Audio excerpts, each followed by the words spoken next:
Вопрос на бордире. Thank you very much. Thank you very much. Ladies and gentlemen, will you please turn on your camera for documentations? We will wait 10 seconds for you to do it. Thank you.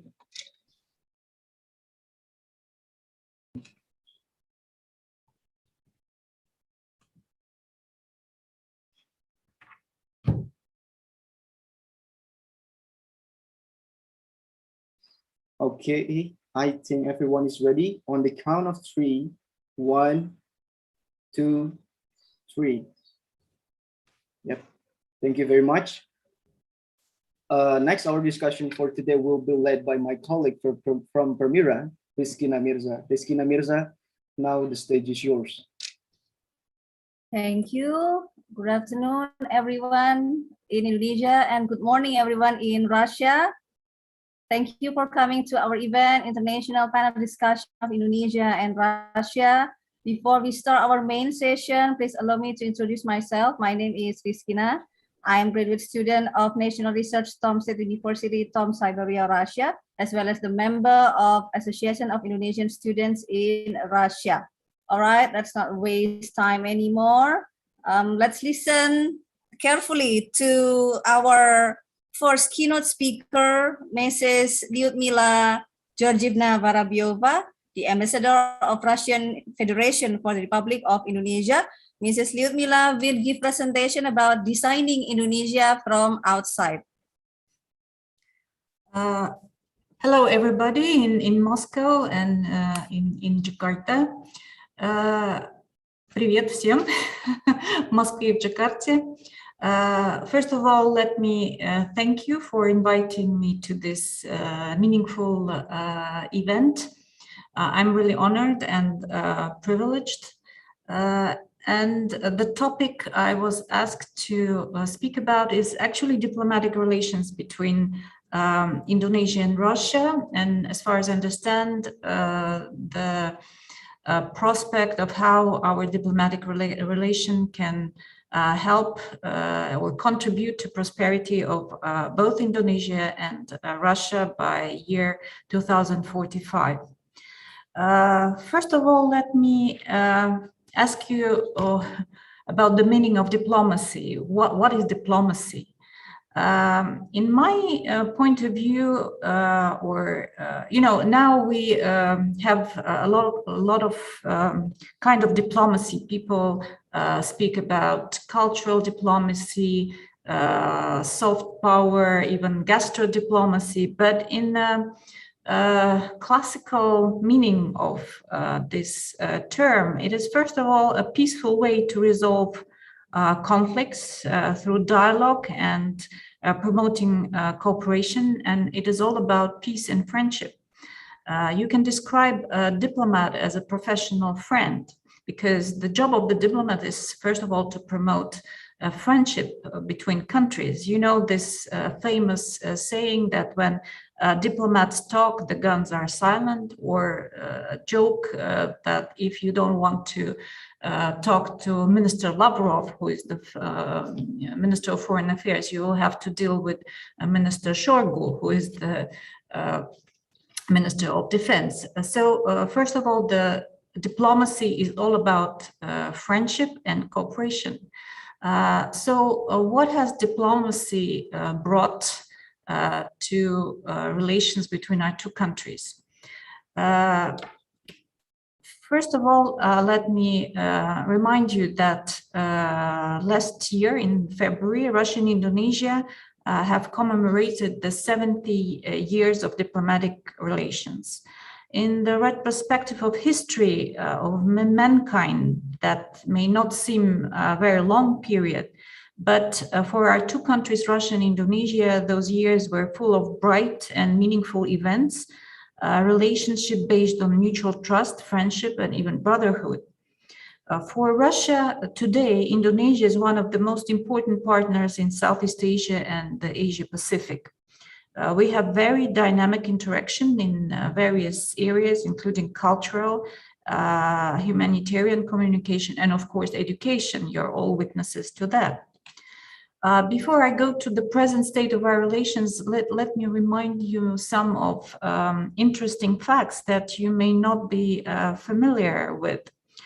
You know that the first information about the territories that are now under the borders of modern Indonesia, about the people and culture, appeared in Russia as early as in the 11th century. The monk of Kievo-Pechorsky monastery called Nestor mentioned your country in his famous book, The Novella of Temporary Years. In Russia is Повесть временных лет. In this book, Nestor described a mysterious and faraway country of Ostrovnitsa. Ostrovnitsa, of course, comes from Ostrov, which is Pulau or island. Modern scientists are convinced that under the term of Ostrovnitsa, Nestor described Indonesia, what is now Indonesia. Later on, more and more data was coming about Indonesian territories and culture. In 1806, the Russian researchers Ivan Krusenstern and Yuri Lysyansky passed through Sunda Strait and South China Sea on their sailing ships Nadezhda and Neva during their trip around the world. Krusenstern and Lysyansky made geographical maps of Indonesian seas and islands, brought to Russia the pictures of local people describing their culture and way of life, as well as information about flora and fauna of Indonesia. Famous Russian writer Ivan Goncharov described Java Island as the most luxurious place in the world. Of course, it's impossible not to mention the name of an outstanding Russian scientist, Nikolai Miklucha-Maklai, who spent 10 years making research studies in Indonesian regions, including Ambon and Halmahera Islands, as well as in the Papuan territories. Since that time, the name Maklai has become a very common name among Papuan people. The same as after 1961, the name of Russian cosmonaut Yuri Gagarin has become very popular all over Indonesia. And you know that recently in March, a monument to Yuri Gagarin was inaugurated in Jakarta. This monument is a present from people of Moscow to people of Jakarta, because Moscow and Jakarta are sister cities. First consulate of Russian Empire in Batavia was established in 1893. Modest Bakunin served as Russian consul during the period of time between 1893 and 1899. Afterwards, he wrote a book, Tropical Holland, where he described the life, culture, and traditions of Indonesian people, as well as beautiful nature of Indonesian islands. Twice, members of Russian royal family visited Indonesia. In 1890, future Russian Emperor, then Crown Prince Nikolai II, Nikolai II, visited Batavia during his trip to Far East. And in 1918, Great Duke Boris Vladimirovich, on his way back from Bangkok, had a stay in Batavia. Russian-Indonesia friendship became very strong under the presidency of Sukarno. You know that President Sukarno was a very good friend of the Soviet Union. He visited our country 4 times. By the way, the Indonesian word saudara, brother, which was so popular in your country during Sukarno era, is very close in meaning and pronunciation to the Russian word sudar. You may know that. Sukarno addressed our people as saudara, saudara, or brothers. Of course, we had up and downs in our relationship, but in the recent 20 years, our relation have been growing stronger and stronger, especially since in 2003, then President Ibu Megawati Sukarnoputra visited Moscow, met with President Putin, and signed a declaration on partnership between our two countries. As I mentioned, Indonesia is a key partner of Russia in Southeast Asia and Asia Pacific. We share similar views on most of the issues in the world, which was proved by our very tight cooperation during the period when Indonesia was the non-permanent member of the UN Security Council. If you followed the events there, because of the joint efforts of Russia, Indonesia, and other members of the Security Council, the snapback sanctions against Iran were prevented when the United States initiated the process. We cooperated very well and we prevented from that happening. We also share the view of Indonesia on the fact that all countries, be it big or small, poor or rich, should have equal access to the anti-COVID vaccines in these difficult times of the world pandemic. And no country should use the vaccine as a political instrument to exercise pressure or discrimination on other countries. You know that for the last 3 years, Indonesia was the coordinator of ASEAN-Russia Dialogue Partnership, and we also cooperated very tightly in the framework of this mechanism. And this year we're celebrating the 25th anniversary of our dialogue partnership with ASEAN. Our bilateral cooperation is developing in line with the agreements reached during the meetings between the President of the Russian Federation, Vladimir Putin, and the President of the Republic of Indonesia, Joko Widodo, which took place in Sochi in May 2016 and Singapore in November 2018. Our two leaders had a very meaningful telephone conversation in April last year. And of course, we are looking forward to the visit of the Russian president to Indonesia, which should have happened last year in conjunction with the 70th anniversary of our diplomatic relation, but due to the COVID restriction was postponed, but hopefully it can happen when the conditions will improve, and we are looking at this visit next year, probably. We enjoy a very high level of interaction between the ministries of foreign affairs of our two countries. You also probably know that very recently in July this year, the Minister of Foreign Affairs of Russia, Sergei Lavrov, visited Indonesia. And he had very good meetings with the President of the Republic of Indonesia, Minister of Foreign Affairs, Ibu Retno Marsudi, and Secretary General of ASEAN, Mr. Lim Jokhoi. And we're very glad that in line with the agreements reached during the meetings with the Indonesian leadership in August this year, the National Food and Drug Agency of Indonesia finally issued the authorization to use Russian Sputnik V vaccine in your country. We really appreciate this decision, and we see it as a good sign of our friendly relation, and we hope that that will be a very good contribution to the fight against the pandemic. I hope the students who are in Moscow could also be vaccinated by Sputnik V and be safe and healthy. Our trade and economic ties are developing in a very dynamic way. According to the Russian statistics, and there are some disparities between the Russian and Indonesian statistics, In the first half of this year, our bilateral trade was $1.5 billion, which exceeds the numbers of the same period of the last year by 30%. So the trade has, despite the pandemic, our trade has grown by 30%.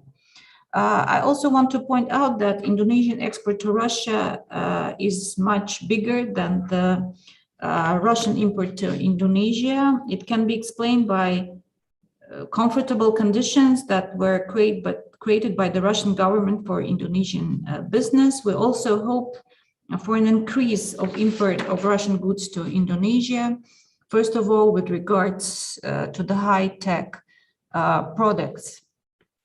Of course, if you look at our joint population of more than 400 million, the volume trade that we had last year, which was a little more than $2 billion is definitely not enough. Our leaders have set a target to increase the trade volume to $5 billion. So the Russian embassy in Indonesia is working hard to achieve this numbers. And of course, we have a very good potential in many areas where we can increase our trade and investment.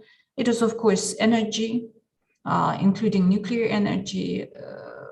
You are very well aware, I'm sure, that in Russia, we use the nuclear energy, despite the fact that we're a country that is very rich in oil and gas.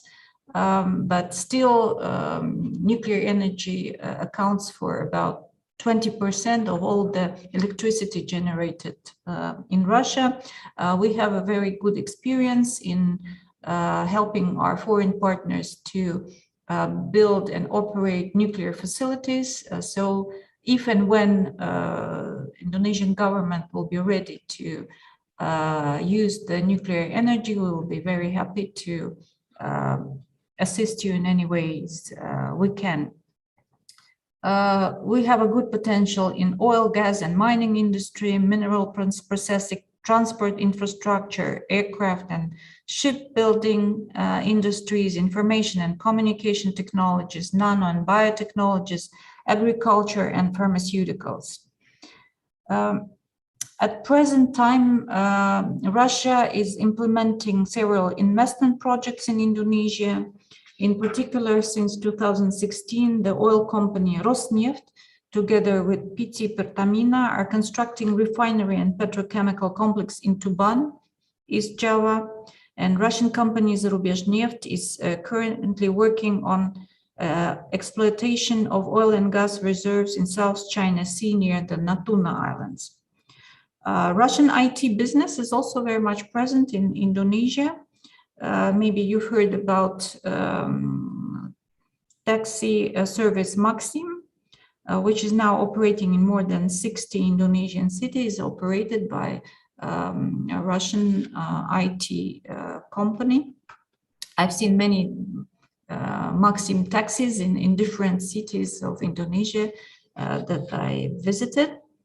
And of course, you all know that Russia is a member of the Eurasian Economic Union. Excuse me, Mrs. Lyudmila, sorry for interrupting. You have 2 minutes left.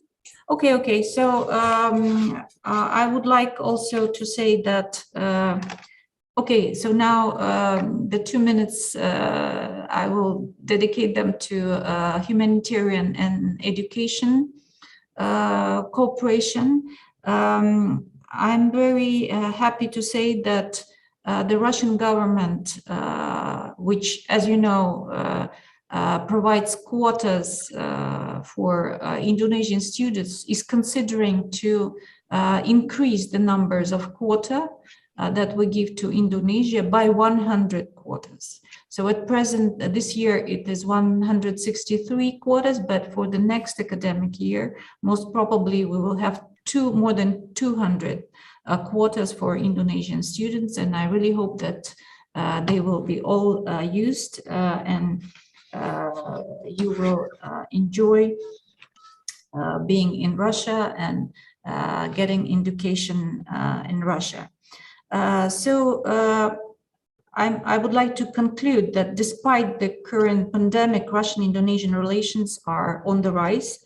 And I'm confident that in future, our joint efforts will further lead to their strengthening for the sake of people of our two countries. Thank you for your attention. Спасибо за внимание. Thank you.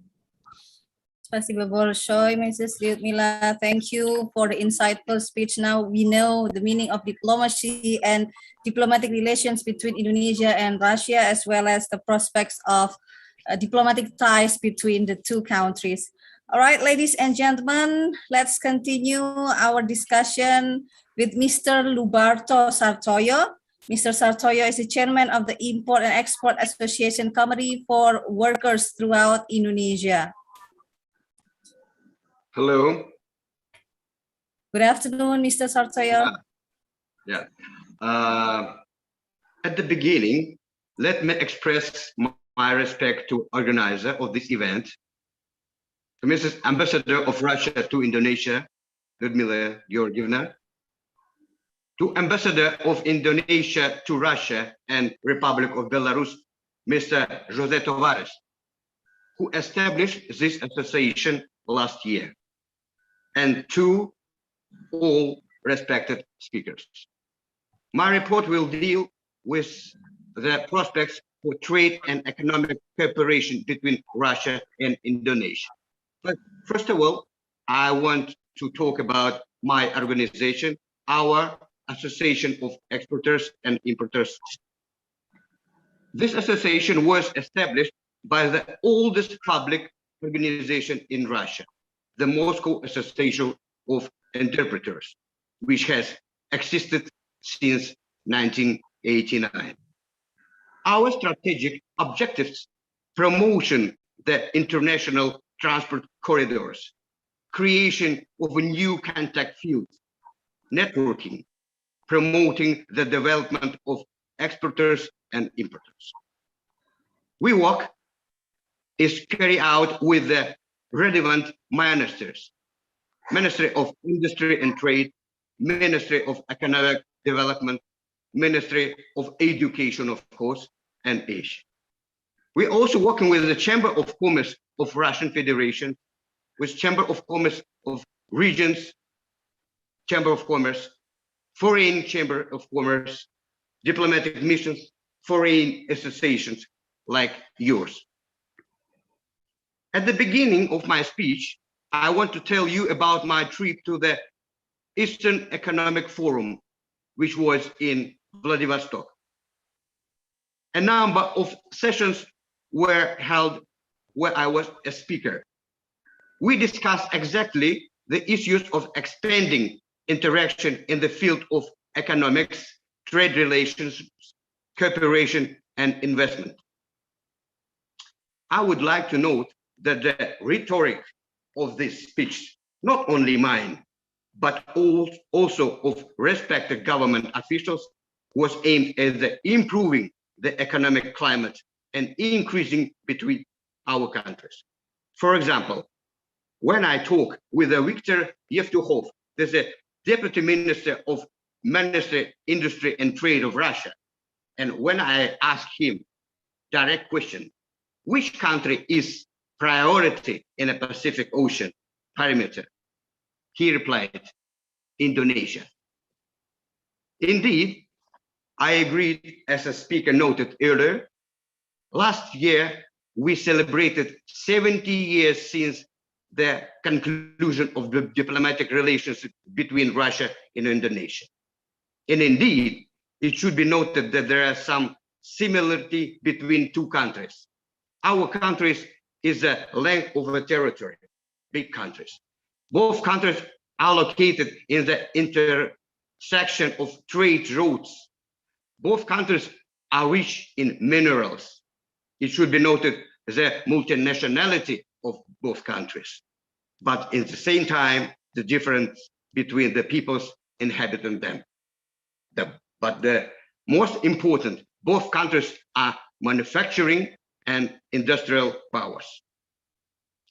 Of course, during this long time, we have accumulated sufficient experience, but I believe that the potential of the mutual beneficial cooperation has not been fully appreciated at the moment. The current state of the trade does not reflect the potential of such large and wealth two countries. According to our information, the trade turnover between our countries in 2019 amounted $3 billion. And in 2020, it dropped to the $0.4 billion. It's very, very little, I think so. And I think no one will argue with this. True, the good news for the first quarter of 2021, the turnover increased in 18%. We can find that through joint effort, we will be able to raise trade turnover to a new level. What's necessary to increase trade between our countries?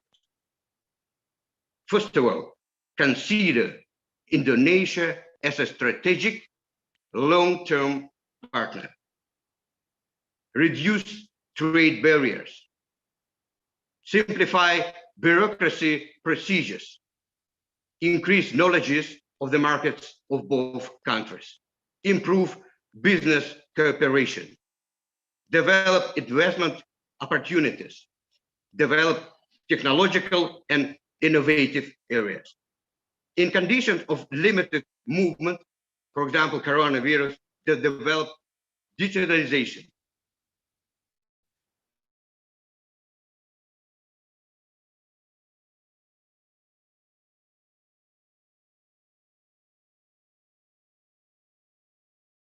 Number of products with high added value. I would like to focus on the problems faced by businessmen from our countries. This is, of course, geographical distance, lack of free trade zone, lack of all information about us, about our countries, logistic problem also, and associated costs. We are witnessing a new round of mutual business interest of Russian and Indonesian companies, which are ready to meet Huawei not with simple standard buy and sell project, but with technological and innovative solutions. We see the huge range of cooperation between us in the fields. For example, energy, from nuclear to alternative energy, petrochemicals, internet technology, also transport, railways, civil aviation, mechanical engineering, medicine and pharmaceutical sector, agriculture, including halal products, tourism, expansion to cooperation in the field of ecology, expansion of export and import of education, including business education of our country. We would like to draw your attention, since you are young people and education is a topic issue for you. I want to say that the increase in export and import not possible without trust between the parties, between the countries, without knowledge of the business and country in which you want to do the business. In this regard, the personal training policy is very important. And there is opportunity of this in our country. There are business schools in Russia with special training programs. For example, you will listen to today about it. Russian business school in Skolkovo, MBA program for Asia of Far Eastern University, business program of Synergy Corporation, Financial University. So I know that in Indonesia, there is a business school too, and that it's necessary to build cooperation of this. So I want to announce that in August, that a cooperation agreement was seen between our company, Mirai Group, and PT PPI Persero. And at the present time, active work is underway to increase the supply of manufacturers' goods. A little bit about numbers. Trade turnover between Russia and Indonesia in the first quarter of this year, it amounted, of course, in US dollars, increase 18 compared to the same period 2020. Russian export to Indonesia in the first quarter decreased of 6% compared to the same period. Russian import from Indonesia in the first quarter increased 27% compared to the same period 2020. Export of Russia to Indonesia. In the structure of Russian export to Indonesia in the first quarter, the main share of supplies fell on the following types of goods. What is? Chemical industrial products, 50% of all Russian export to Indonesia. Mineral products, 31%. Metal and metal products, 11%. Wood and pulp and paper production, 4%. Food products and agriculture raw materials, 2.5%. The largest increase in Russia export to Indonesia in first quarter 2021 compared to the first quarter of 2020 was recorded for the following products groups. Fertilizers increased $71 million. Paper and paperboard increased to $4 million. Salt and sulfur, 2 million. Excuse me, Mr. Sartoyo, you have 5 minutes left. Okay. Essential oils, perfumes, cosmetics increased 1 million. Wood and wooden product increased 1 million too. The largest reduction in Russia export to Indonesia in the first quarter was recorded for the following products group. Ferrous metals decreased $50 million. Mineral fuels, oil and products decreased 5 million. Aluminium and articles thereof, 2 million reduction.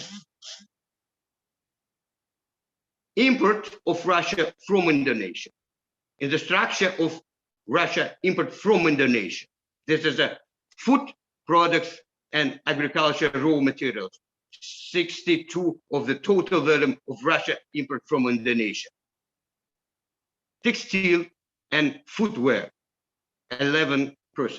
Machinery, equipment and vehicles, 9.5%. Chemical industry products, 9%. Metal and metal products, 2%. The largest increase in Russia import from Indonesia in the first quarter was recorded for the following product groups.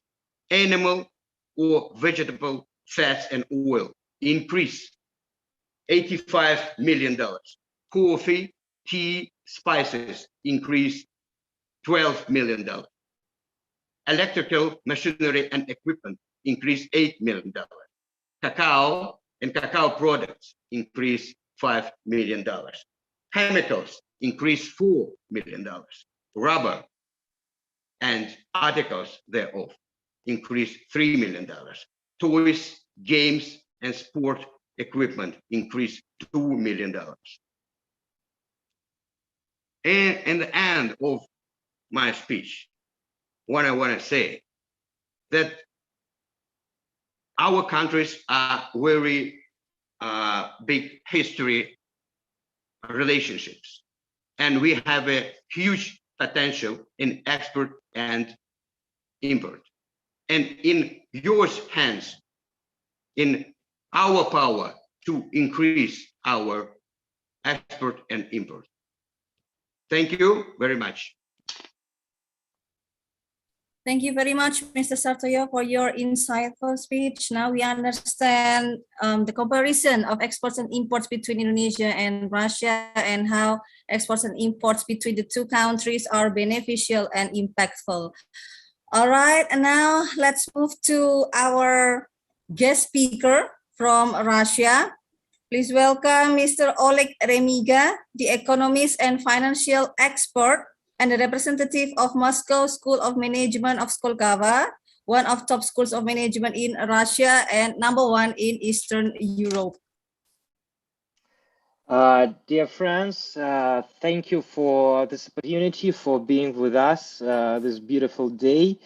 So let me take an opportunity to give you a little bit insights of how we as a business school work within international cooperation, and basically what products we use, I mean educational products, to build very important factor to build bridges and mutual trust between different companies, different markets. I will start a little bit from the philosophy. Maybe we strongly believe that without trust and building strong networks between nations, it's impossible actually to make business, because at the bottom line of all business processes lies, of course, the mutual trust. So we're trying to provide another way of humanitarian cooperation between nations and actually business people, companies actually, when we try not to give them consulting, not to give them education, but providing them business education and different training programs. I would like here to show you the presentation. So I hope organizers did give you the permission to do this, and then I will give some details about what we do. I don't want really to focus more on maybe saying too much words about our school as it is, but I would like to give more your understanding of the product we're having and how it helps people work with Russian market. So as lots of people say, we have high on the agenda objectives to increase the mutual trade between Russia and Indonesia. We actually have to double these numbers. Current numbers are slightly above $2 billion, and in 3 years, actually now in 2 years, because we are now in 2021, we have to increase it to $5 billion. It's really challenging things, given that there are still lots of challenges between the markets which we do have nowadays.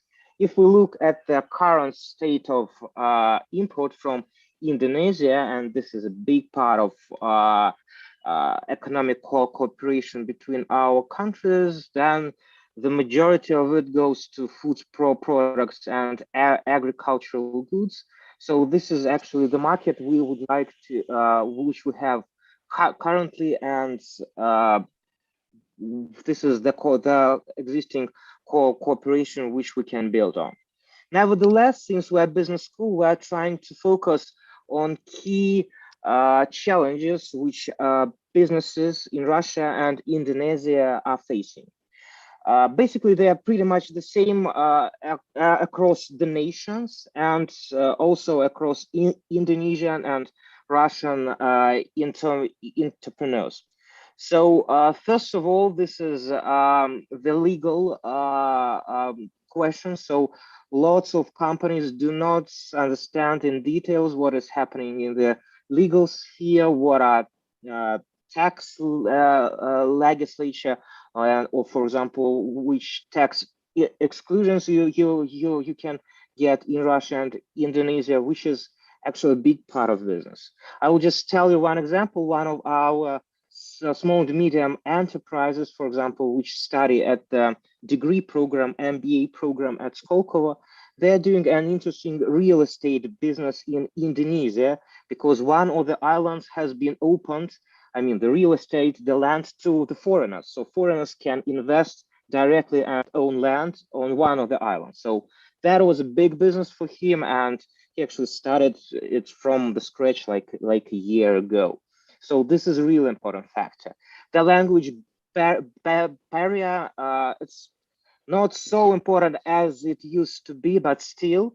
Then it's important to understand the consumers, especially if you work in the fields of agricultural goods. You know that tastes in Asia are different from the tastes in Russia, for example, and it's a big factor. Not giving the deeper understanding of how you should market your product as well as present your product. Then, of course, understanding the mindset and business culture, which are different in our countries. And what is also important, and it's very important that the Ministry of Foreign Affairs actually started our conversation. This is the support from the local authorities for Russian company in Indonesia and for Indonesian companies in Russia.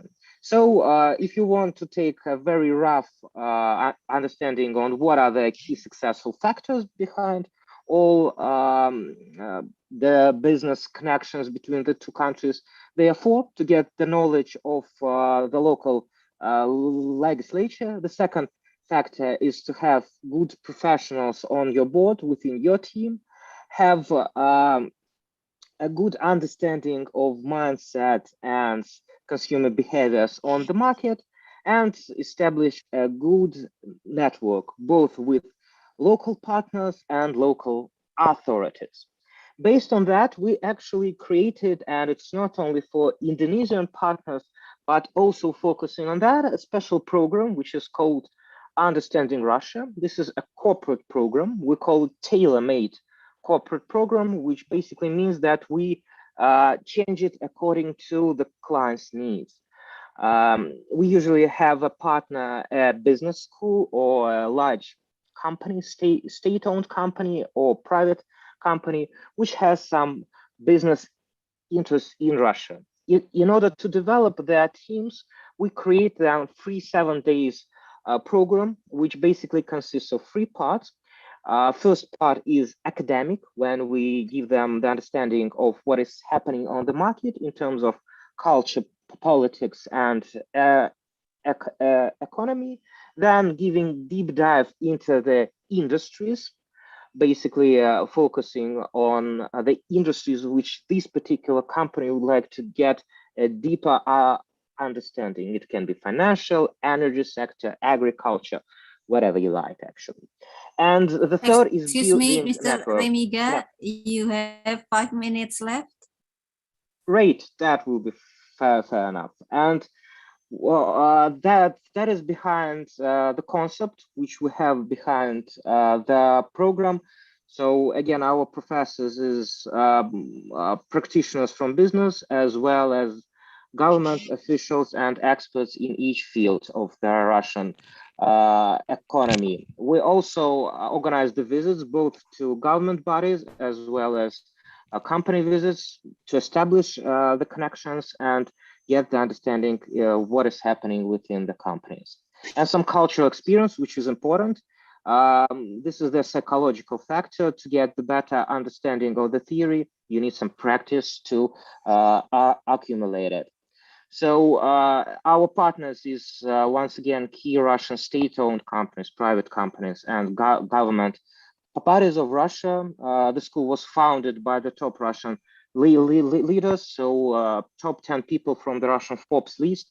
This is the founders of our school, as well as they have government support from Dmitry Medvedev, who is the vice president of the Security Council of the Russian Federation. We have all international accreditations within our school.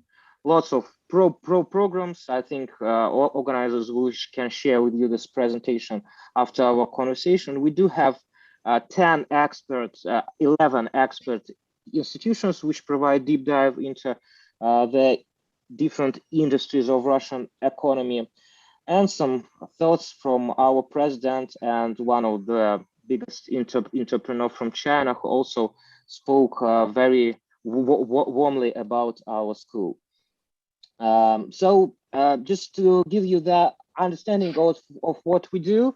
So this is, again, the platform of mutual trust between the two countries. So whenever you would like to get a deeper understanding of what is happening on the local market and build bridges within companies and real business, then you can ask us, believe us, we can really help you in this sphere. So we will be more than happy to connect deeper with Indonesian corporate sector as well as key business schools. Thank you for attention, and once again, thank you for bringing us to this wonderful event. Have a great day. Thank you. Спасибо вам большое, Mr. Remiga. And now, please welcome our second guest speaker from Russia, Tatiana Poltavitz. She is the head of MBA program Export to Asia Academy of Management for Federal University Vladivostok. And she will present, she will do presentation about the strategic role of Indonesian students to improve the quality of Indonesia and Russia. The presentation will be carried out in Russian, but it will be interpreted into English. Thank you. Thank you. Hello, my name is Tatiana Poltavitz. I'm the head of the MBA Export to Asia program at the Management Academy of the Far Eastern Federal University. I'm glad to see you. I have an interpreter, Nikolai, which will translate my words. So for now, I will speak Russian. Please, Nikolai. Yes. Рада приветствовать участников и спикеров мероприятия: Людмила Георгиевна, Мартен Ханура, Любарта Сартоя, Олег Ремыга. Кризис пандемии. I'm happy to greet the participants and speakers of the event. Кризис пандемии открыл нам новые возможности и стал стимулом развития инновационных технологий в сфере образования и бизнеса. Для того, чтобы научиться видеть и внедрять эти возможности, нам необходимо развивать навыки управления и предпринимательского мышления у студентов. Вкратце я хотела бы сначала рассказать вам о нашем университете, о школе экономики и менеджмента и об Академии управления. The pandemic crisis opened to us new opportunities for the development of innovative technologies in the field of education and business. In order to learn how to see and implement these opportunities, we need to develop management skills and entrepreneurial thinking in students. I would like to first tell you in short about our university, about the School of Economics and Management and the Academy of Management in general. Дальневосточный федеральный университет является крупнейшим интеллектуально-образовательным и проектно-аналитическим центром на Дальнем Востоке России, расположенным на острове Русский, на берегу бухты Аякс. The Far Eastern Federal University is the largest intellectual, educational, project design, and analytical center in the Russian Far East, located on Russky Island on the shore of the Ajax Bay. У нас обучается более 23 тысяч студентов из 68 регионов России и 74 стран мира. Концентрация в университете международных образовательных программ и научных исследований, наличие ученых и преподавателей с мировым именем, уникальное оборудование. Все это позволяет создавать условия для обучения и воспитания нового поколения, мотивированных и современно мыслящих молодых людей. We have more than 23,000 students from the 68 regions of Russia and 74 countries of the world. And international education programs, world-renowned scientists and professors, and an unique campus create conditions for education a new generation of motivated and ambitious people. Наш университет входит в топ международных рейтингов. Our university is a member of the top international rankings. Мы имеем представительство в 4 странах и являемся членами международных ассоциаций. We have representative offices in 4 countries, and we are members of international associations. Этому благоприятствует уникальное геополитическое расположение Дальневосточного федерального университета, которое обеспечивает роль ведущего российского центра образования и науки на Дальнем Востоке, как связующего и коммуникационного звена между 2 крупными развивающимися рынками – Россией и стран Азиатско-Тихоокеанского региона. This is facilitated by the unique geopolitical location of FIFO, which ensures the role of the leading Russian Center of Education and Science in the Far East as a communication link between 2 large emerging markets, Russia and the Asia-Pacific region countries. Школа экономики и менеджмента, являясь структурной единицей ДВФУ, является международной платформой для обучения, исследований и экспертизы в области экономики и менеджмента Сибири и Дальнего Востока. Мы вносим свой вклад в социально-экономическое развитие региона. The School of Economics and Management, as a structural unit of FIFO, is also an international platform for training, research, and expertise in the field of economics and management in Eastern Siberia and the Far East of Russia.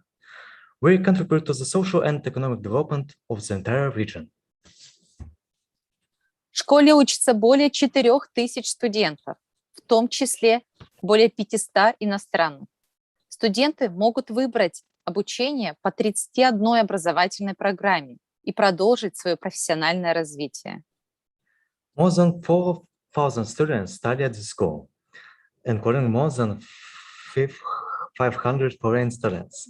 Students can choose education in 31 education programs and continue their professional development. Далее я вас познакомлю с Академией управления ДВФУ. Это образовательное ядро экосистемы формирования и развития предпринимателей и управленцев. Next, I want to introduce you to the FIFO Management Academy. This is an educational core of the ecosystem for the formation and development of managers and entrepreneurs. Наша миссия – создавать уникальные ценности и компетенции, которые позволят выпускникам конкурировать на международном рынке труда и запускать успешные проекты в области бизнеса и государственного сектора. Our mission to create unique values and competences that enable alumni to compete in the international labor market and run successful projects in business and public sector. Мы поддерживаем гибкий формат обучения. We have and supporting a flexible training format, education format. У нас действующие программы Executive MBA, программа трансформации себя и систематизации бизнеса, а также программа Master в Public Administration, программа подготовки управленческих кадров новой формации для развития Дальнего Востока. We have active programs. Извините, Tatiana Poltavitz, у вас осталось 5 минут. You have 5 minutes Спасибо. left. Thank you. Thank you. We have active programs such as an executive MBA, program of transformation of our service and systemization of business, such as an MBA, training of a new formation of management personnel for the development of the Russian Far East. Программы международного формата MBA Business in Asia, масштабирование существующего бизнеса и инвестирование в Азию, а также программа MBA Export to Asia, реализация экспортных идей и возможностей. International programs such as MBA Business in Asia, Scoring Up and Active Business and Investing in Asia, and MBA Export to Asia program, implementation of export ideas and opportunities. Мы активно сотрудничаем с нашими партнерами и развиваем новые проекты. Из последних проект с корпоративным университетом РЖД. We actively cooperate with our partners and develop new projects, as with the Corporate University of Russian Railways. Мы гордимся нашими российскими экспертами и профессорами мирового уровня. We are proud of our Russian experts and professors of the world-class scale. Особая гордость – это наши визионеры-профессоры, иностранные эксперты мирового уровня. Special proud that we have world-class foreign experts. Мы поддерживаем широкую партнерскую сеть с топовыми университетами и бизнес-школами, как России, так и мира. We support a wide partner network with top universities and business schools in Russia and the Asia-Pacific region. В заключение хочу сказать, я как руководитель программы MBA Export to Asia вижу большой потенциал в развитии торговых отношений между Россией и Индонезией, а также сотрудничество в реализации образовательных программ. Вы можете отправить нам запрос по интересующим вопросам. Благодарю вас за внимание. Ждем вас в Школе экономики и менеджмента Академии управления ДВФУ Дальневосточного федерального университета. Welcome. In conclusion, I would like to say that as a program manager, I see great potential in the development of trade relations between Russia and Indonesia and in joint educational programs. You can send your request to us for your questions. Thank you for your attention. We're welcome to see you at the School of Economics and Management and the Management Academy. Nikolai, next slide, please. Thank you. Спасибо вам большое, Татьяна Poltavitz, за презентацию и за перевод. Спасибо. Now please welcome our speaker from Indonesia, Mr. Martin Hanura. Mr. Hanura is the lecturer of international relations at Diponegoro University, Central Java, Semarang, as well as the alumni of Gadjah Mada University and Tulski State University, Russia.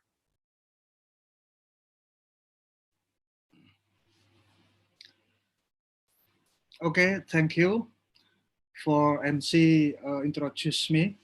Okay, good afternoon, everybody. Здравствуйте, Ludmila Georgievna, Professor Sudaryanto, Mr. Lubiarto Sardoyo, Oleg Remgia, and I would say thank you for Association Indonesian Student in Russia that inviting me in this event. I'm very happy because we can meet with junior association student and alumni. So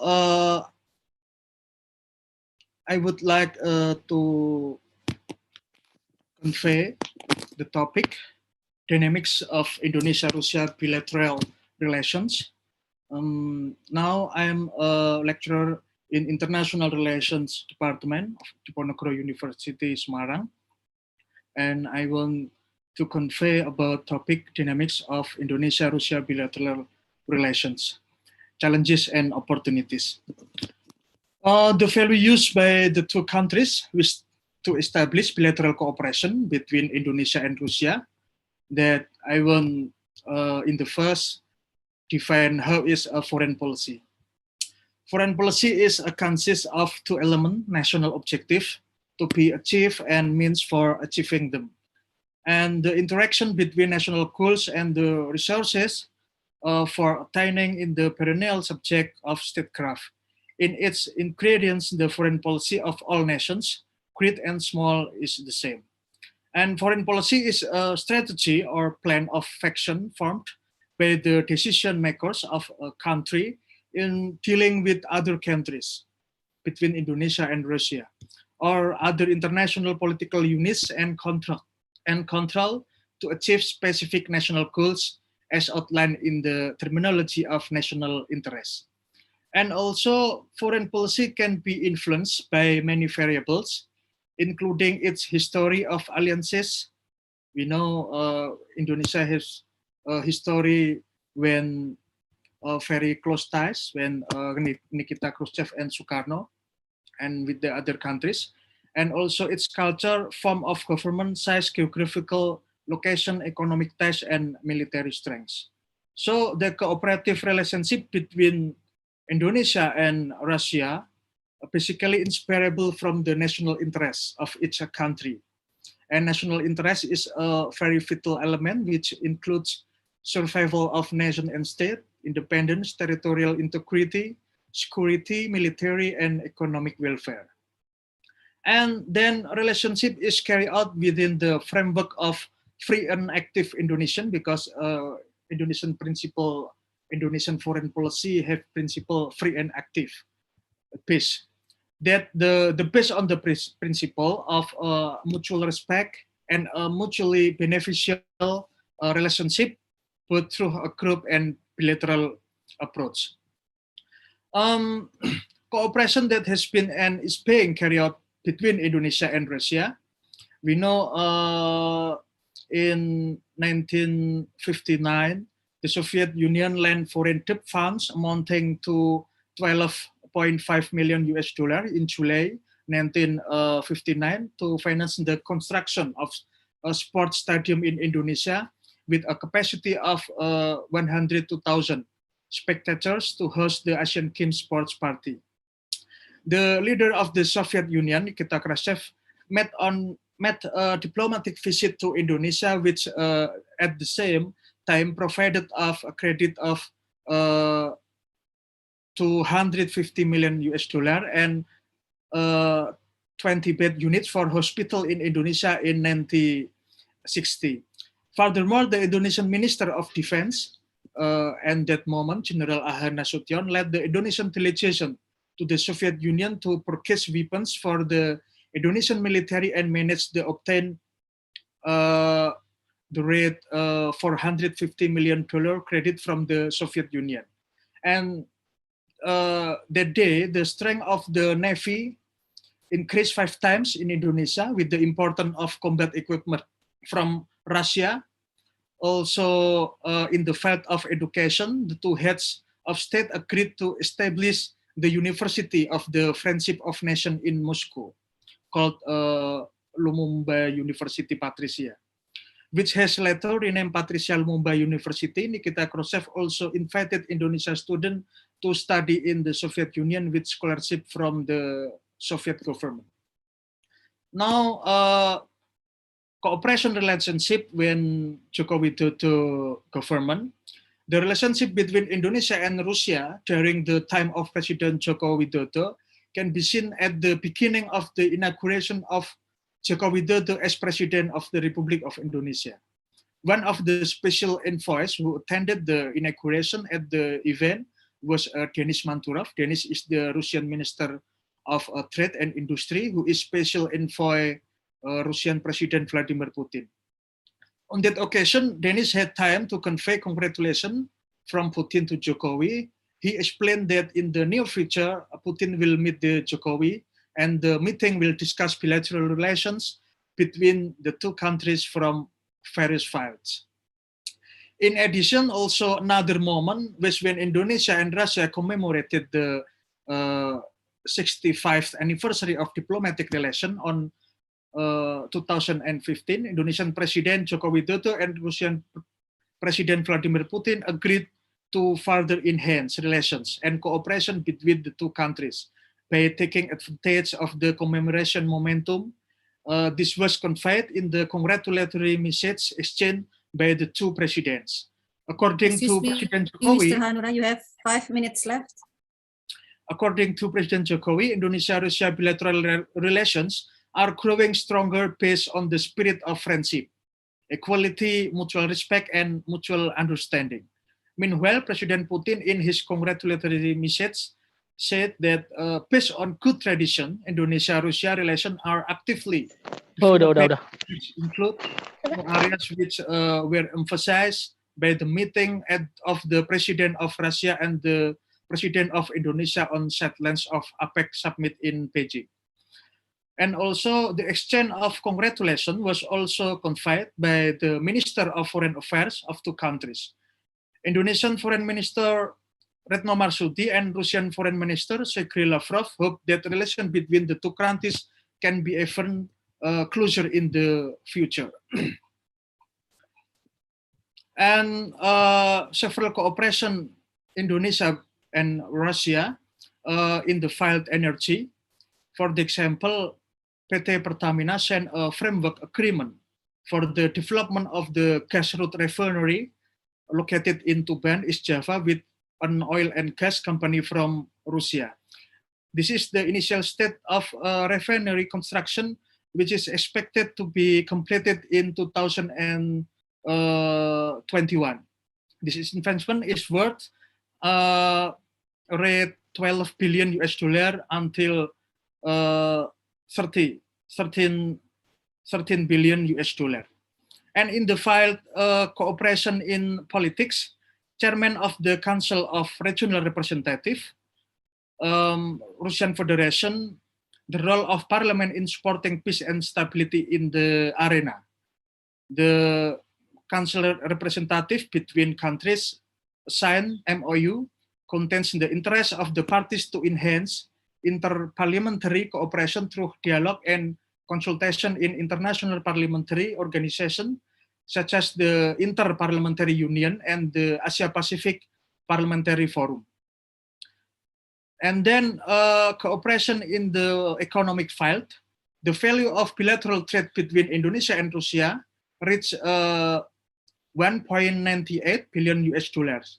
The products that Indonesia export to Russia are CPO, 50% of total trade, and then furniture, fish, chocolate, butter, tea, coffee, and also product imported by Indonesia from Russia are defense equipment, steel, fertilizer, metal, synthetic, rubber, and aluminum. Russia is also one of the largest foreign investors in Indonesia, especially in hospitality and restaurant. Russia has also shown interest in investing in infrastructure, mining, and energy.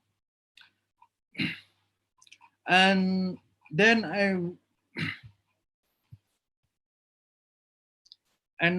I want to convey about Indonesia-Russia cooperation prospect.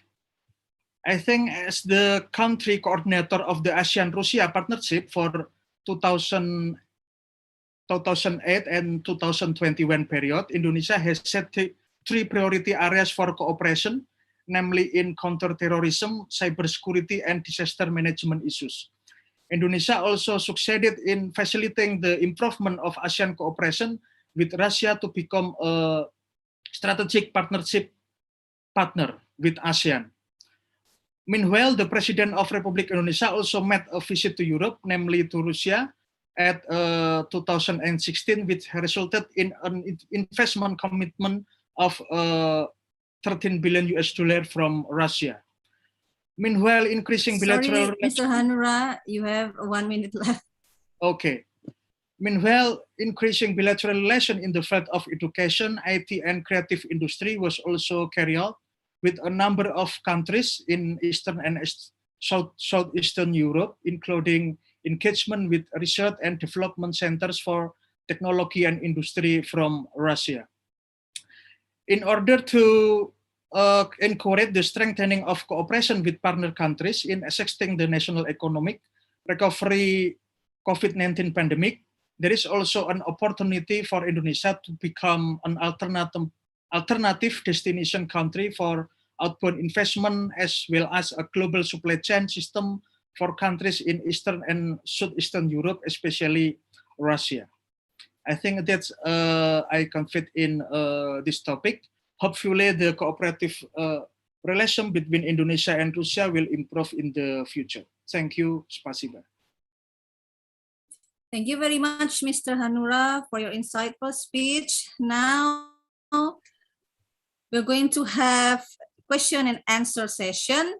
Anyone wants to ask our speakers, please ask your questions in English. You may ask directly or write on chat.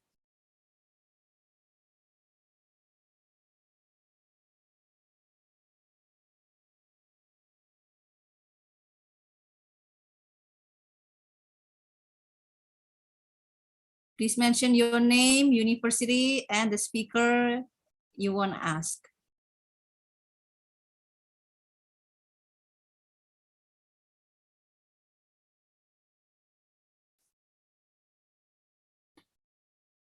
Okay. Adnial Rumza. Yes, you may ask a question. Hello, everyone. Thank you.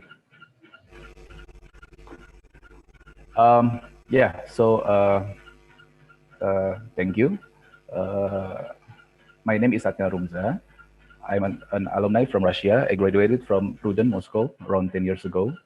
Now I work as a senior lawyer in one of the top law firm in Indonesia, IZA and IZA law firm, under the guidance of the one of national figure in law and politics, Professor Yusril Izzamahendra.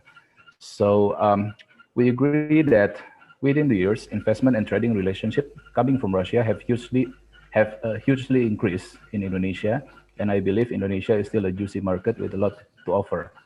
So my question is for our Russian friends, which become our honored speaker today, especially Gaspaja Lyudmila Georgievna Vorobyova. From the perspective of Russian people, what is the major obstacle for Russia people in order to start investment in Indonesia? And what do you think about COVID-19, as it seems to continue affecting a lot of activities in Indonesia, which I believe it has changed the perspective of how people run businesses throughout the world. So will Russia see the COVID-19 as an opportunity, or it will become a challenge for Russian investor? So thank you. That's my question.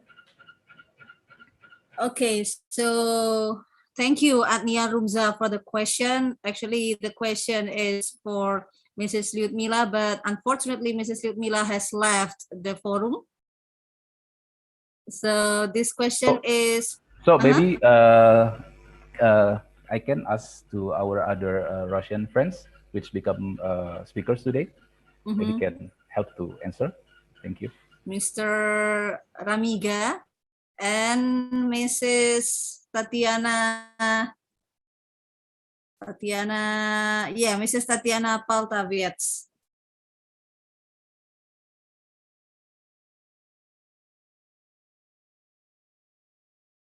Mr. Ramiga.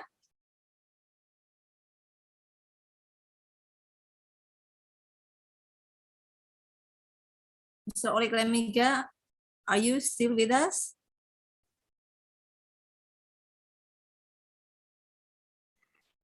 Yes, sorry, friends. Would you be so kind to repeat the question? Yes, I was a little bit off for the call. So, Andre, will you be so kind to repeat the question?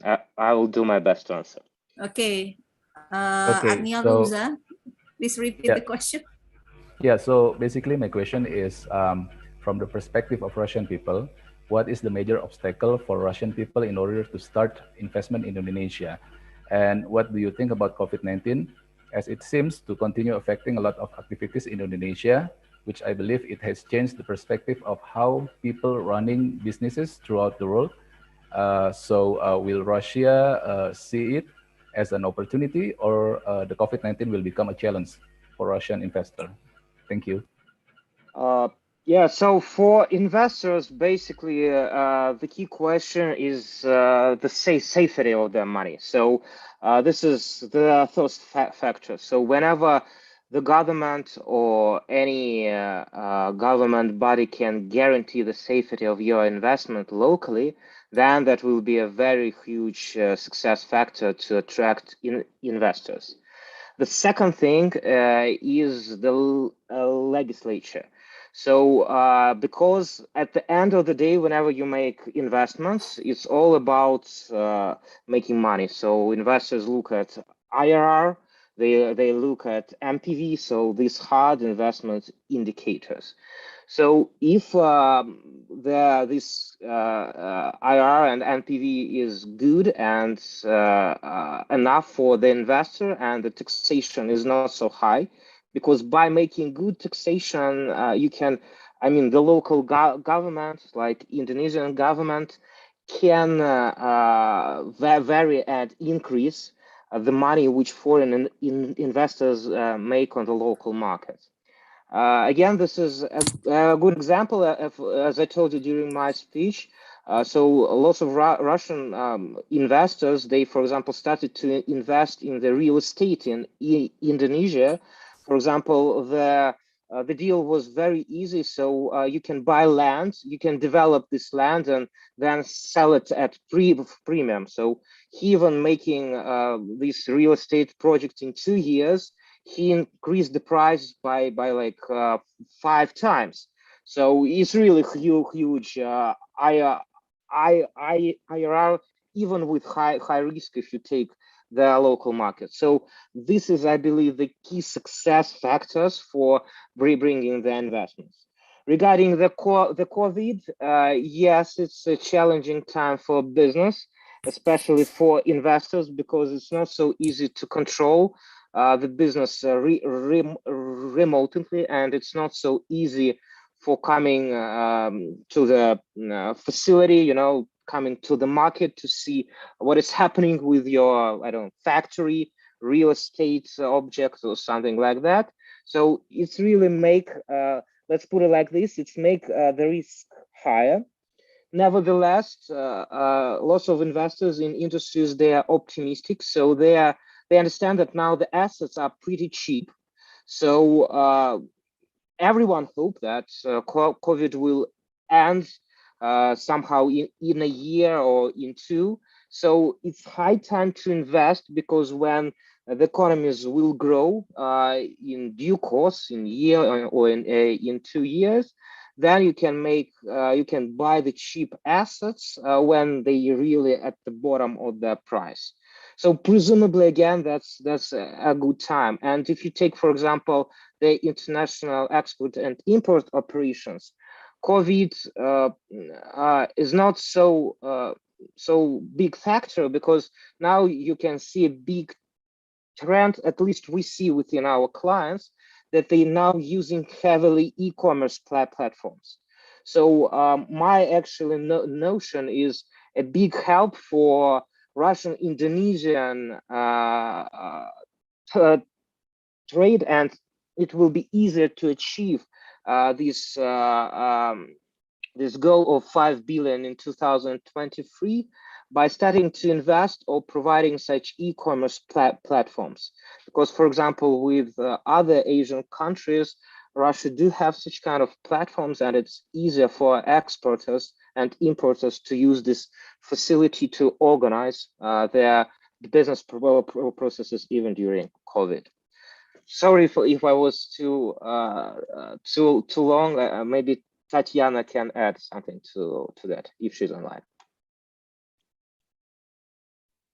Thank you for your explanation, Mr. Remiga. And okay, so all right, Gary Fadila, whom you want to ask, please mention your name and your university.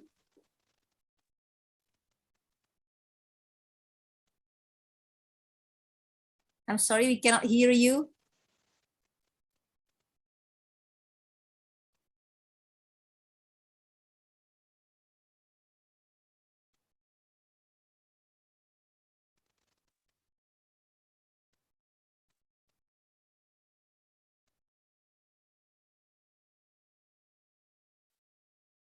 We cannot hear you yet.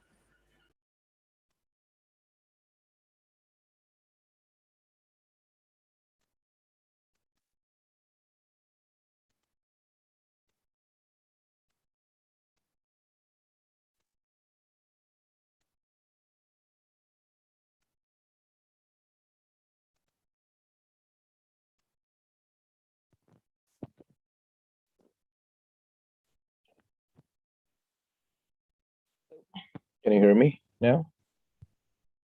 Okay, now we can hear you. Okay, thank you very much. Okay, hello everyone. I'm Gary Fadila from RUDN. But I did not graduate from RUDN because I was a naughty person. And actually, now my background is I'm a pilot. I'm a captain of 737 and an instructor, and was a head of training in Indonesian major airline. And now I have my own education center, which is the Aviation Education Center. And I own that company, which is called the Rigel Aviation. I have a question, Sir Alec. At the end, we talk about money. That's what I'm interested in. Do you accept any partnership? So this is the key, what I've been thinking for the alumni and the others. can we make a relationship with the Russian universities, things like that? We promote them, and here we make a preparation in my own country.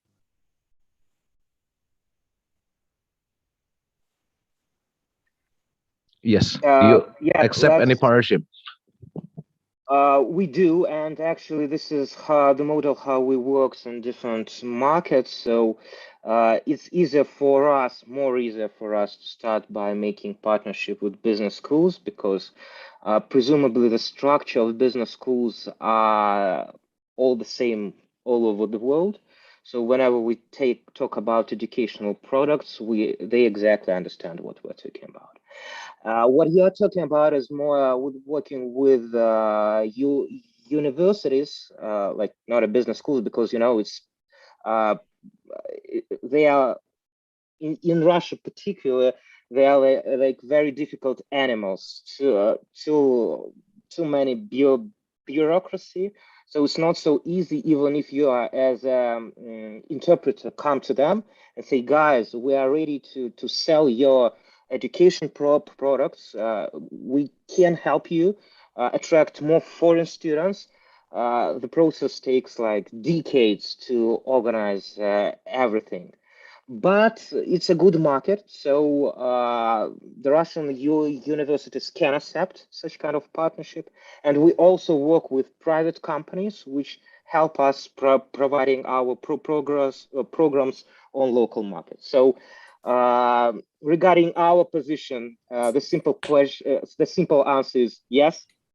Regarding your universities in Russia, I mean the standard one, I would doubt and just tell you that be careful. Some of them are really very bureaucratic, and that's really difficult for them to make business with them.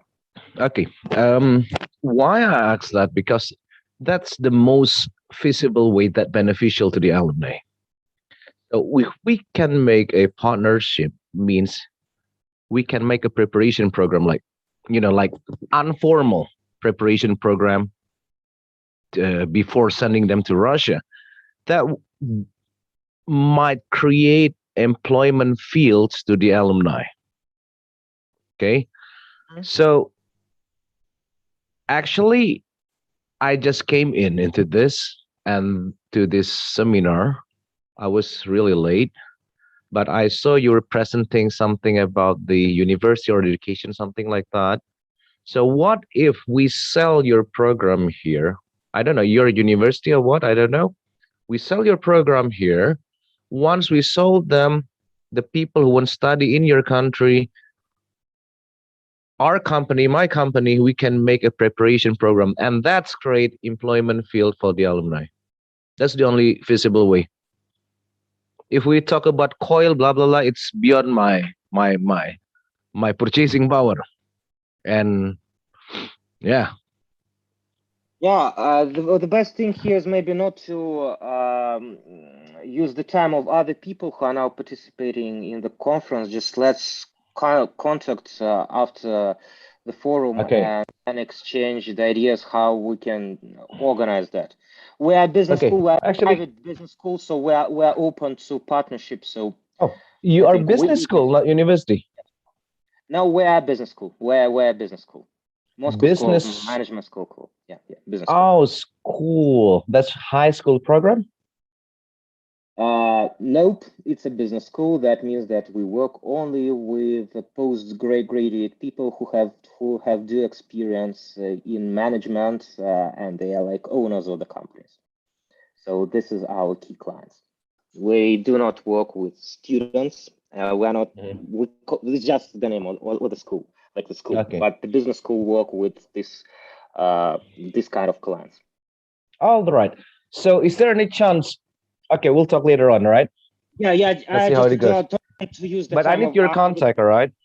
Yeah. So you can. I will write my email in the chat. So if anyone wants to contact me, then you feel free to do this. We will be more than happy to talk to you. Okay. All right. Thank you. Okay. So if you don't have any more questions, Can we move to another participant? Okay, Co Robert. Are you with us?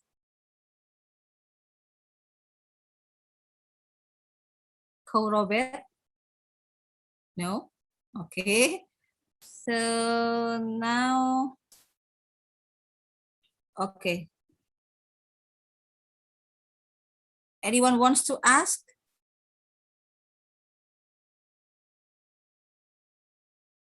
Hello. Can I ask something? Okay. Or, all or right. is it just limited to some? I've been raising my hands since the first time. Okay. But actually, Thank you.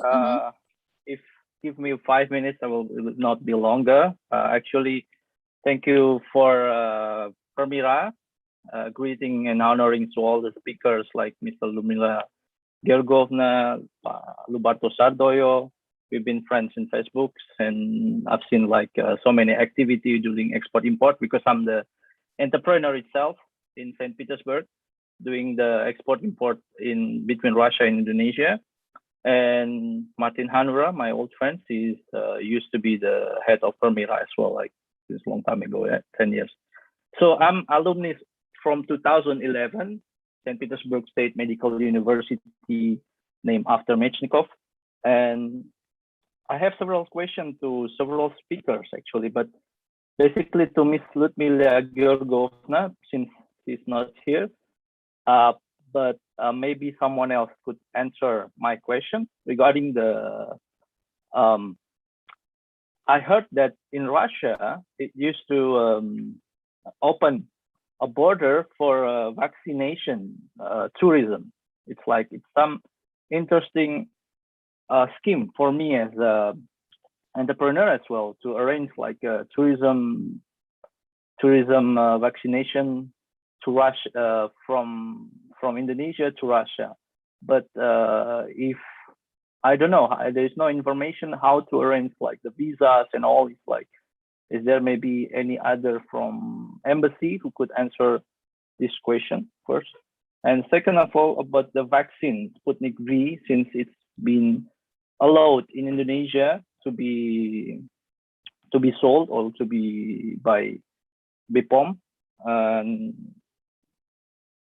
but the practice is we haven't seen yet till now. So it's unfortunate that Mr. Rudmila already left, but this is one question. Maybe Mr. Lubarto Sartoyo can help with this. Maybe you have some some information about this info. And second of all, about the export import, maybe to those who are doing the practices like Mr. Lubarto Sartoyo. And since we know during the pandemic, we have difficulties on getting a container and the pricing of the cargo.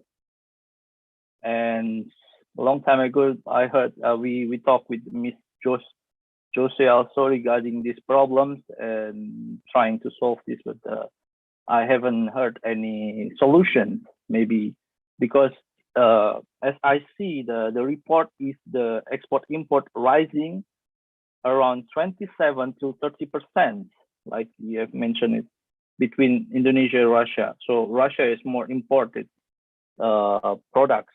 So what about the cargo pricing in the market? Because all the exporters in Indonesia are claiming that this is a difficult situation, has to be solved.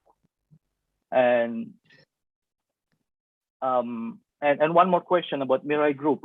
I didn't know exactly what is this Mirai Group. Since we are also entrepreneur, maybe we can talk about deeper, I don't know, co-working or something like that. Hello. Yeah. Hello. Maksud parus Yeah. gitu. Halo. Yeah. Yeah. Excuse me. Excuse me. Because I have a call from my mom. I'm driving the car right now, and if you have a cab, if you have a direct question, please write to me. Okay. Organizer, please, please share my contact to. Sure. I can write you on Facebook. It's okay. I have your contact. Yeah? We have chat in Да, Facebook. Yeah. мама позвонила, что-то плохо себя чувствует, еду. Все, соболезную. Все, тогда поправитесь, Да, пожалуйста. Да, извините. Yeah. Тогда общаемся. All of your questions I will. Хорошо. Да, спасибо большое. Unfortunately, all the speakers cannot answer some questions. And maybe one more to Oleg Rimov. Thank you very much. Yeah. We'll talk later.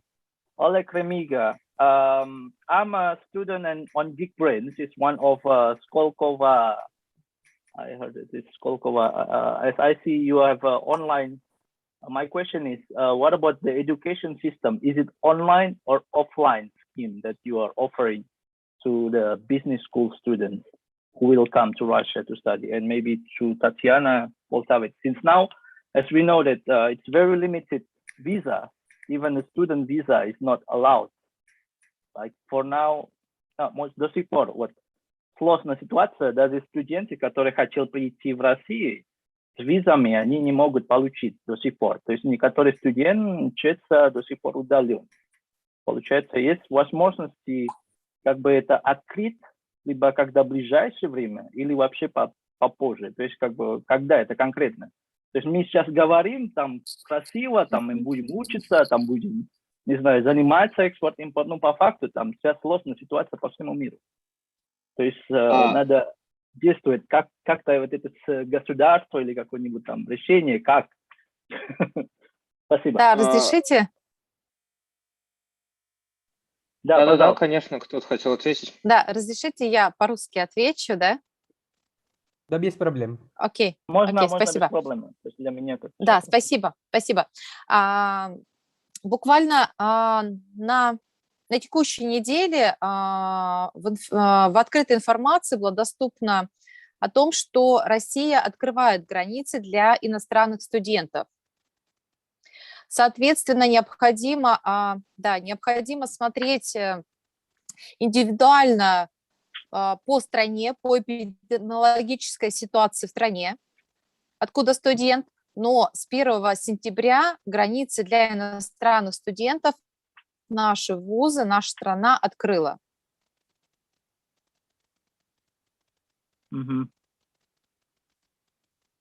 То есть, соответственно, только Дальний Восток, да? Обучение... Нет, вся Россия. Это когда конкретно? То есть какой дату, какое да, число? Да, какое, необходимо посмотреть информацию на сайте Министерства образования. Да, и в зависимости от состояния, не только эпидемиологического состояния страны, в которой сейчас находится иностранный студент проживает, но эпидемиологическое состояние вуза. Вуза, например, обмена студентами между вузами и, соответственно, той страны, с которой планирует приехать студент. Более подробную информацию я, к сожалению, сейчас не могу дать, но такая новость звучала в средствах массовой информации. Онлайн-форматы, поддерживаются. Да, онлайн-форматы поддерживаются. Okay, then let me answer Andrew to your question. So basically, the best way for you is to ask the embassy. I agree with Tatiana that there are some rumors about it. But in fact, it's not according to rumors somehow. Yeah, absolutely right. So that really depends on the country, the specific group, let's say the specific student. Because okay, let's put it like this. If we take our case, so since we work mostly not with students but with postgraduates, then it's really case by case thing. So we can't handle with it. We apply to the embassy asking them to provide the special restriction for them if it is needed and all this stuff. But it's really also very difficult. So unfortunately, you need to apply to embassy, and since the embassy is online still, they hear us, so you can write down to them and get, I believe, very fast information about it. So This is the first thing. The second thing, yes, the majority of our classes we are now making online. Luckily, we do have the special infrastructure for that. So we call it a virtual glass room. So this is a special room where you have like, a professor within this room, and you have like 50 screens. Wow.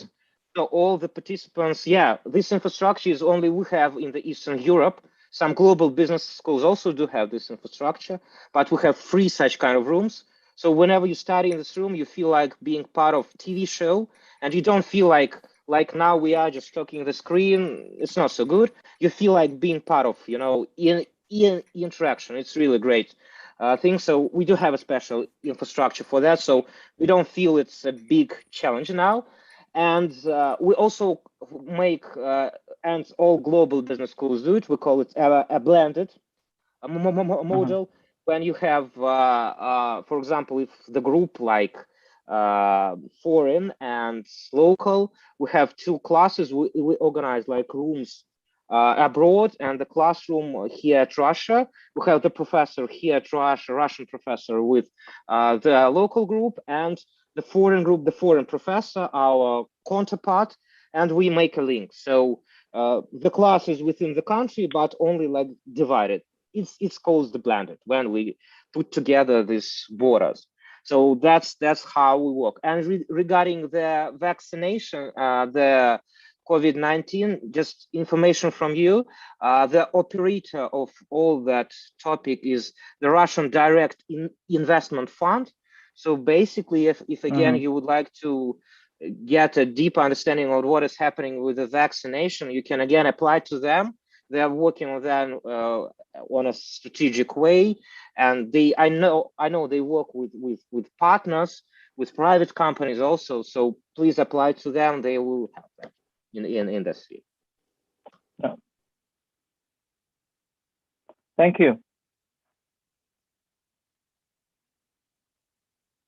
All right, thank you, Andre, for your questions. Anyone wants to ask?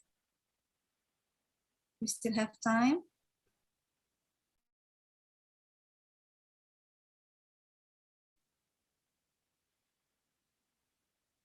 I think there is a question in the chat. Maybe Rizky, I can check.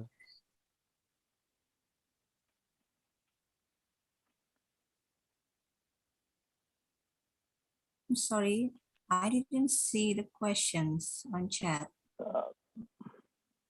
It's about the ranking. From Nabila. Ranking. Yes. Yeah, it's about the ranking.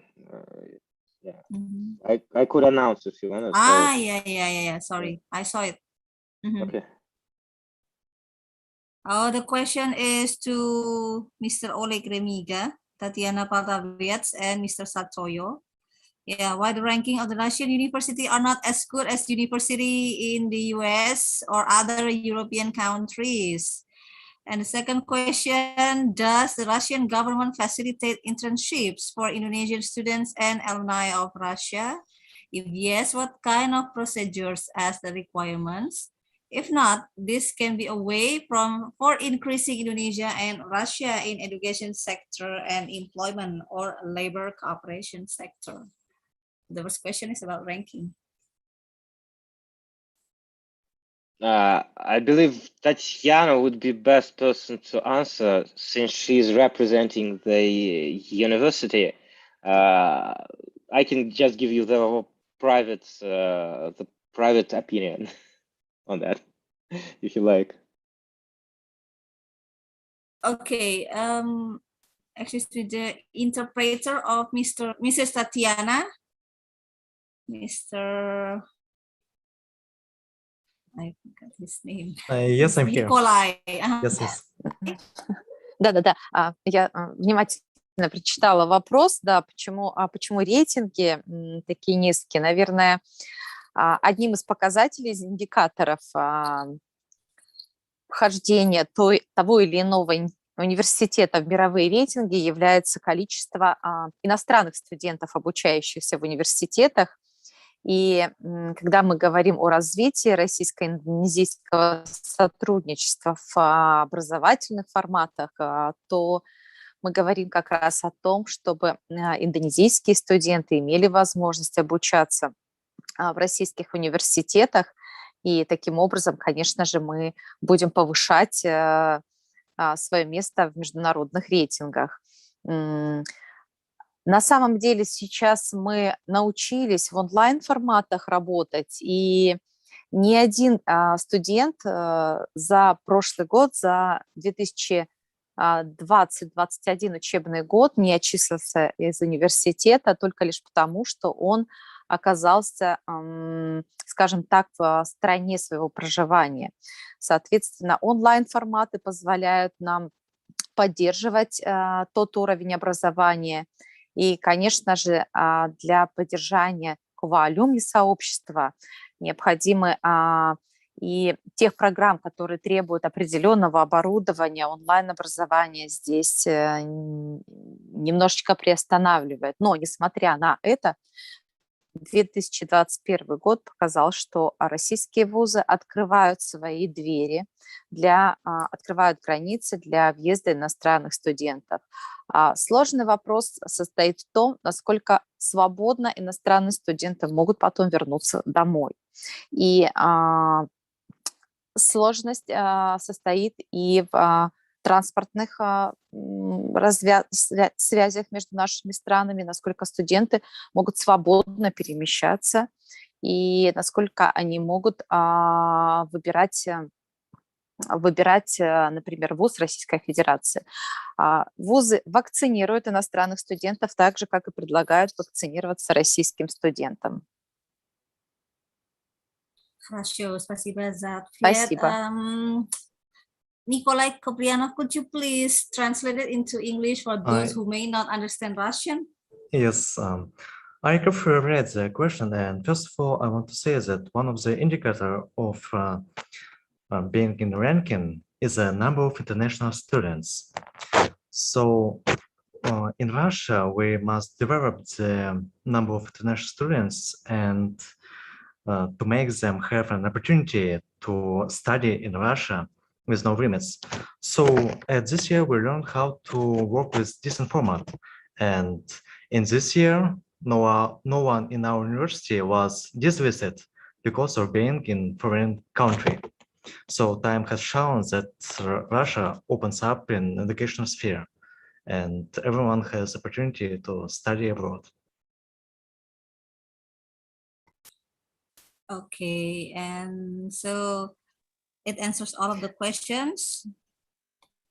Также вы можете адресовать на электронную почту ваш запрос по процедуре, по условиям стажировки, обмена студентами, и мы направим в соответствующие школы те, которые интересуют как раз кто задает нам вопрос. Обращайтесь, пожалуйста, на электронную почту со своими вопросами, мы обязательно вам ответим.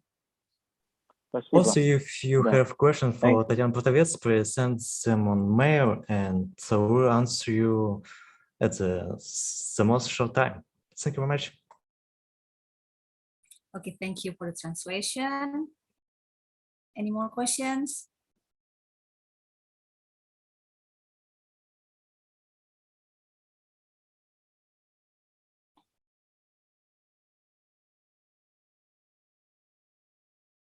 Anyone wants to ask?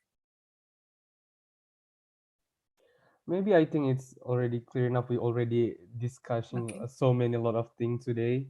Maybe it's good to us to hear from Oleg Remiga, from Tatiana Poltavitz, and the other speakers. I think it's already enough for Mohon today. maaf, saya ada pertanyaan. Tapi itu Да, kepada вы orang-orang Rusia. Окей, да, давайте. Задавайте Jadi gini, вопросы. вот мы обсуждали торговый оборот между Россией и Индонезией. $2 миллиарда и все такое. Скажите, а вообще нужны люди с индонезийским языком, которые его знают? Или английского достаточно? Ну, для чего я учил 10 лет язык? Вы можете на английский, чтобы для текста... Нет, это к русским только. Ну, вообще, нужны в работе? Что имеете в виду там? Вопросы. Еще повторите, пожалуйста, вопрос какой-то там, о чем? У нас вот большой торговый оборот с Индонезией, правильно? Да, есть большие. Импорт-экспорт. А нужны люди, которые знают индонезийский язык, русские люди с индонезийским? Ну, с точки зрения, это просто номера, то есть как бы отношения между странами увеличились на сколько там торговой, то есть как бы с такими условиями можем знать столько на самом деле, ну, России, Индонезии, просто ради информации, отношения. Ну, пооборот, да, вы имеете в виду, почему-то объяснили пооборот, 2 миллиарда рублей нужны ли информации? Maaf, bukan hani. Ini saya nanya, apa orang-orang yang bisa bahasa Indonesia dibutuhkan dalam ini? Dalam bisnis di antara Rusia dan Indonesia. Конечно. Tapi gak ada lowongan kerjaan. Saya cari kerja dengan bahasa Indonesia udah lama, tapi gak ada. Так что тогда это вопрос не ко мне. Может быть, сейчас, потому что пандемия, так бы сложная ситуация между визами, поэтому каждой компании очень сложно предлагает иностранцы работать в Индонезии, и российские компании сложно предлагают работник индонезийский. Насколько я понимаю, есть некоторые компании, как массаж на Бали, то есть жалуются, что с ним условия работников очень сложно, потому что в России же требования сначала найти местные 3 месяца, потом тогда можно работать иностранцы. И то же самое, как в Индонезии. То есть, чтобы иностранцы работать в Индонезии, нужно предложение сначала для местных. Если не получается, так бы нет, грубо говоря, экспортов, тогда нужно это. Хорошо. I'm sorry for interrupting you, gentlemen, but we have limited time. So I think we're running out of time. So I will return to the MC. So thank you for our nice discussions. Okay. Ladies and gentlemen, we have reached the end of the event. Thank you, speakers, participants, and Permira for all support that has been given so this event can run successfully. We hope you learn something new and have had a good learning experience here. Wishing you nothing more but success in the future. Before we end this webinar, I would love to read one Russian proverb I personally like. Azbuka к мудрости ступенька. Alphabet is the step to wisdom, so you have to learn to walk before you can run. We believe this is our first step to go further. I represent the committee on duty. I apologize for the wrong words or actions. Thank you so much and see you next time. Спасибо вам большое. Thank you very much, everyone. I have a question. I mean, like, is it until the 12th of September? So this is the last. Oh my God. I missed. Yes, this is the last day. OMG. Okay, thank you. Terima kasih. Oke, спасибо. Terima kasih. До свидания. До свидания. Thank you very much. Пока-пока. Thank you very much. Пока. Goodbye.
Halo teman-teman semuanya. Makasih semuanya Ya, ya. makasih. Terima kasih. Kita belum matikan live-nya. Terima kasih buat Pak Syekh, buat Kak Rizkina.